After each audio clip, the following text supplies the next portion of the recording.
আরব আমিরাতের মতো সৌদি আরবও গোপনে ইরানে হামলা করেছিল, রয়টার্সের প্রতিবেদন। বিষাঙ্গনে তুমুল আলোচনা। ইরান যুদ্ধ মাথায় নিয়ে চীন সফরে ট্রাম্প, জিনপিং এর সঙ্গে বৈঠক হবে কৌশল ও দিন দরবারের আসর, বলছেন বিশ্লেষকরা। তামিলনাড়ুতে আস্থা ভোটেও জয়ী থালাপতি বিজয়। পুদুচেরিতে পঞ্চমবারের মতো মুখ্যমন্ত্রী হিসেবে শপথ নিলেন রাঙ্গাস্বামী। স্বাগত গ্লোবাল টাইমে। বিশ্বের নানা প্রান্তের খবর নিয়ে আপনাদের সঙ্গে আছি আমি নাফিসা হক। দেখছিলেন শিরোনাম, যাচ্ছি পুরো খবরে। সংযুক্ত আরব আমিরাতের মতো সৌদি আরবেও গোপনে ইরানে হামলা চালিয়েছিল, এমন তথ্য প্রকাশ করেছে রয়টার্স। আর এই নিয়ে আন্তর্জাতিক অঙ্গনে চলছে আলোচনা সমালোচনা। দেশ দুটি অবশ্য বলে আসছে সংকটের কূটনৈতিক সমাধানের পথেই হাঁটতে চাচ্ছে তারা। যুক্তরাষ্ট্র ও ইসরায়েলের সঙ্গে ইরানের যুদ্ধে এখন বিরতি, তবে যে কোনো সময় আবারও শুরু হতে পারে পাল্টাপাল্টি হামলা। আলোচনা আর শান্তি প্রস্তাব নিয়ে অচল অবস্থা আরও গভীর হওয়ায় তেমন ইঙ্গিতই মিলছে। এর মধ্যেই চাঞ্চল্যকর তথ্য প্রকাশ করেছে রয়টার্স। তাদের প্রতিবেদন বলছে, ইরানে কেবল যুক্তরাষ্ট্র আর ইসরায়েল নয়, গোপনে হামলা করেছে সংযুক্ত আরব আমিরাত, এমনকি সৌদি আরবও। যুদ্ধ শুরুর পর এই দুটি দেশ ছাড়াও পারস্য উপসাগরের অন্তত 6টি দেশে ক্ষেপণাস্ত্র ছড়ে ইরান। লক্ষ্য ছিল যুক্তরাষ্ট্র ও ইসরায়েলের বিভিন্ন স্থাপনা। এসব হামলার মধ্য দিয়ে কার্যত অকেজো হয়ে পড়ে দেশগুলোতে থাকা মার্কিন সুরক্ষা বলয়। এমন অবস্থায় ইরানে গোপনে বিমান হামলা চালায় সৌদি আরব। রয়টার্সকে এমন তথ্য জানান দুই পশ্চিমা কর্মকর্তা। গত মার্চের শেষ নাগাদ আরব আমিরাতের সঙ্গে মিলেই এই হামলা করা হয়। বিশেষজ্ঞরা বলছেন, এই ধরনের প্রতিশোধমূলক হামলা পুরনো এক কৌশল, যার ভেতর দিয়ে হামলার শিকার হওয়া কমিয়ে আনা যায়। এবারও তেমনটা দেখা গেছে। যুদ্ধবিরতির আগে রিয়াদে হামলার মাত্রা কমিয়ে দেয় ইরান। শিয়া প্রধান ইরান ও সুন্নি প্রধান সৌদি আরবের দ্বন্দ্ব প্রাচীন, আছে প্রক্সি যুদ্ধের ভুরি ভুরি নজিরও। উত্তেজনা প্রশমনে 2023 সালে চীনের মধ্যস্থতায় একটি চুক্তিতেও সম্মত হয় দুই দেশ। নীরব দাস, নিউজ 24। ইরানের সঙ্গে উত্তেজনার মাঝেই 3 দিনের রাষ্ট্রীয় সফরে বেইজিং পৌঁছেছেন মার্কিন প্রেসিডেন্ট ডোনাল্ড ট্রাম্প। বুধবার সন্ধ্যায় বেইজিং পৌঁছান তিনি, আর এ সময় তাকে রাজকীয় সংবর্ধনা দেওয়া হয়। এর মধ্য দিয়ে 2017 সালের পর প্রথম কোনো মার্কিন প্রেসিডেন্ট চীন সফর করছেন। এই সফরে ট্রাম্পের সঙ্গী হয়েছেন ইলন মাস্ক, টিম কুক সহ শীর্ষ মার্কিন কোম্পানির 17 জন প্রধান নির্বাহী। তবে ট্রাম্পের এই সফরকে শুধু কূটনৈতিক নয়, ইরান সংকট, জ্বালানি নিরাপত্তা ও বৈশ্বিক নেতৃত্বের প্রশ্নে বড় কৌশলগত বার্তা হিসেবেই দেখা হচ্ছে। 9 বছর পর ফের চীনে মার্কিন প্রেসিডেন্ট ডোনাল্ড ট্রাম্প। তবে এবার দৃশ্যপট বেশ ভিন্ন। 2017-তে চীন ছিল উত্থানের পথে ছুটে চলা এক পরাশক্তি, আর আজকের চীন আরও পরিণত, আরও প্রভাবশালী, যেন যুক্তরাষ্ট্রের প্রকৃত প্রতিদ্বন্দ্বী। বিশ্লেষকরা বলছেন, ট্রাম্পের এই সফর আসলে হচ্ছে বিশ্বের সবচেয়ে শক্তিধর দুই রাষ্ট্রপ্রধানের ভূরাজনৈতিক কৌশল নির্ধারণ এবং দেন দরবারের আসর। 2017 সালে চীনের ফরবিডেন সিটিতে রাজকীয় আপ্যায়ন পেয়েছিলেন ডোনাল্ড ট্রাম্প। তবে এবার বেইজিংয়ে এই মার্কিন প্রেসিডেন্টের প্রত্যাবর্তন এক নতুন বাস্তবতায়। 9 বছর আগে তিনি এসেছিলেন এক কৌতূহলী শক্তির দরবারে, যেখানে বাণিজ্য আর কূটনীতির টেবিলে ছিল সম্ভাবনার আলো। এবার ট্রাম্পের প্রত্যাবর্তন যেন বদলে যাওয়া বিশ্বমঞ্চে পুরনো প্রতিদ্বন্দ্বীর সঙ্গে নতুন হিসাব নিকাশ। শি জিনপিং এর তৃতীয় মেয়াদের চীন এখন শুধু অর্থনীতিতে নয়, প্রযুক্তি, কৃত্রিম বুদ্ধিমত্তা, নবায়নযোগ্য জ্বালানি এবং বৈশ্বিক কূটনীতিতে আরও দৃঢ় অবস্থানে। তাই তো মধ্যপ্রাচ্যে চীনের এই প্রভাব কাজে লাগাতে মরিয়া ট্রাম্প। চীনকে শুল্ক চাপে না রেখে ইরান ইস্যুতে বেইজিং এর প্রভাব কাজে লাগাতে চাইবেন মার্কিন প্রেসিডেন্ট। বিনিময়ে বাণিজ্যে বেইজিংকে কিছুটা ছাড় দিতে পারেন। বাণিজ্য, প্রযুক্তি নিষেধাজ্ঞা এবং আঞ্চলিক কৌশলগত ছাড় আদায়ের সুযোগ হিসেবে নিতে পারে চীনও।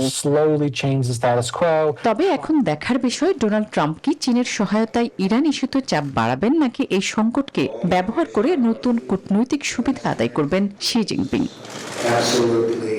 আসমাতুলি, নিউজ 24। আস্থা ভোটেও জয় পেল থালাপতি বিজয়ের সরকার। বুধবার তার সরকারের সংখ্যাগরিষ্ঠতা প্রমাণের পর বিজয় বলেন, টিভিকের প্রতীক বাঁশির শব্দ রাজনীতিতে পরিবর্তন এনেছে। সংখ্যালঘুদের অধিকার রক্ষায় কাজ করবেন তিনি। আর এদিকে পুদুচেরিতে পঞ্চমবারের মতো মুখ্যমন্ত্রী হিসেবে শপথ নিলেন এন রাঙ্গাস্বামী। নানা অনিশ্চয়তার মধ্যে সরকার গঠনের পর আস্থা ভোটেও জয় পেল থালাপতি বিজয়ের সরকার। আস্থা ভোটে তার সরকারের পক্ষে 144 জন বিধায়ক ভোট দেন। ফলে সংখ্যাগরিষ্ঠতার পরীক্ষায় উতরে যায় টিভিকে সরকার। তবে ভোটাভুটিতে এআইএডিএমকের অভ্যন্তরীণ বিভক্তি ছিল স্পষ্ট। দলীয় অবস্থানের বাইরে গিয়ে 25 জন বিধায়ক বিজয়ের পক্ষে ভোট দেন, যা রাজ্যের রাজনৈতিক সমীকরণে নতুন বার্তা দেয়। আস্থা ভোটে জয় পেয়ে সংখ্যালঘুদের পক্ষে কাজ করার বার্তা দেন থালাপতি বিজয়। টিবিকের প্রতীক বাঁশির শব্দ রাজনীতিতে পরিবর্তন এনেছে। আমাদের সরকার সংখ্যালঘু হলেও সংখ্যালঘুদের অধিকার রক্ষায় কাজ করবে। এদিকে পুদুচেরিতে প্রথমবারের মতো শপথ নিলেন এন রঙ্গস্বামী। 30 সদস্যের পুদুচেরি বিধানসভায় বিজেপির নেতৃত্বে এনডিএ জোট 18টি আসন পেয়ে সংখ্যাগরিষ্ঠতা অর্জন করে। তবে কেরালায় সরকার গঠন নিয়ে এখনো কাটেনি অনিশ্চয়তা। দলের অভ্যন্তরে টানাপোড়েনে মুখ্যমন্ত্রী পদে কাউকে চূড়ান্ত করতে পারেনি কংগ্রেস। আসমাতুলি, নিউজ 24। সুইজারল্যান্ডের ভ্যালিস ক্যান্টনে প্রতি বছরের মতো এবারও হয়ে গেল ঐতিহ্যবাহী লোকজ উৎসব সুইস কাউ ফাইটিং বা হেরেন্স গরুর লড়াই। শহরের প্রাবার্ডি অ্যারেনায় আয়োজিত জমজমাট এই লড়াইয়ে কুইন অফ কুইন্স খেতাব জিতে নিয়েছে কানাইল নামের একটি গরু। সুইজারল্যান্ডের ভ্যালিস ক্যান্টনে গরুর ব্যতিক্রমী লড়াই দেখতে মাঠে জড়ো হয়েছেন হাজার হাজার দর্শক। তাই লড়াইয়ে নামানোর আগে এভাবে প্রতিযোগিতার অস্ত্র শিংগুলো শানিত করা হচ্ছে। লক্ষ্য দুর্দান্ত ও জমজমাট সুইস কাউ ফাইটিং এর মঞ্চায়ন। 1920-এর দশকে শুরু হওয়া হেরেন্স গরুর লড়াই আলপাইন সংস্কৃতির অবিচ্ছেদ্য অংশ। প্রতি বছর মে মাসে জাঁকজমকপূর্ণভাবে এই লড়াইয়ের আয়োজন করা হয়, যা দেখতে স্থানীয়দের পাশাপাশি ভিড় করেন দেশি বিদেশি পর্যটকরা। এটি মূলত গরুর পালের মধ্যে কর্তৃত্ব প্রতিষ্ঠার লড়াই। গাভীগুলো একে অপরের শিঙে শিং লাগিয়ে শক্তিমত্তা প্রদর্শন করে যতক্ষণ না একজন পিছু হটে। আমরা বাছুর বয়স থেকেই এগুলোর যত্ন নেই, লড়াইয়ের জন্য প্রস্তুত করি, তারপর প্রতিযোগিতার জন্য মাঠে নামানো হয়। তাই তো প্রতিযোগিতায় শিরোপা জেতা কানাইলের অর্জনে গর্বিত তাকে লালন পালন করা খামারি। বলেন এতে শুধু সম্মানিত বোধ করছেন না, পরবর্তীতে প্রতিযোগিতায় নামাতে আরও অনুপ্রাণিত হয়েছেন। চৈতি রয়, নিউজ 24। ফ্রান্সের দক্ষিণ উপকূলের গ্ল্যামারাস শহর কানের লাল গালিচায় আবারও বিশ্ব সিনেমার মহামিলন। শুরু হয়েছে কান চলচ্চিত্র উৎসবের ৭৯তম আসর, যেখানে বিশ্বজুড়ে আলোচিত সিনেমাগুলো লড়বে মর্যাদাপূর্ণ পাম দরের জন্য। 12 দিনব্যাপী আয়োজন চলবে 23 মে পর্যন্ত। তারকাদের ঝলকানি, আন্তর্জাতিক নির্মাতাদের উপস্থিতি আর সিনেমা প্রেমীদের উচ্ছ্বাসে জমে উঠেছে উৎসব প্রাঙ্গণ। যদিও এবারের আসরে বড় হলিউড স্টুডিওগুলোর উপস্থিতি তুলনামূলক কম, তবু ইউরোপীয়, এশীয় ও স্বাধীন ধারার চলচ্চিত্রই এবার আলোচনার কেন্দ্রে। মূল প্রতিযোগিতা বিভাগে জায়গা পাওয়া চলচ্চিত্রগুলো বিচার করবেন আন্তর্জাতিক জুরি বোর্ড। বিশ্ব সিনেমায় সাম্প্রতিক বছরগুলোতে কানের প্রভাব বেড়েছে উল্লেখযোগ্যভাবে। এখানে প্রশংসিত বহু চলচ্চিত্র পরে অস্কার দৌড়েও সাফল্য পেয়েছে।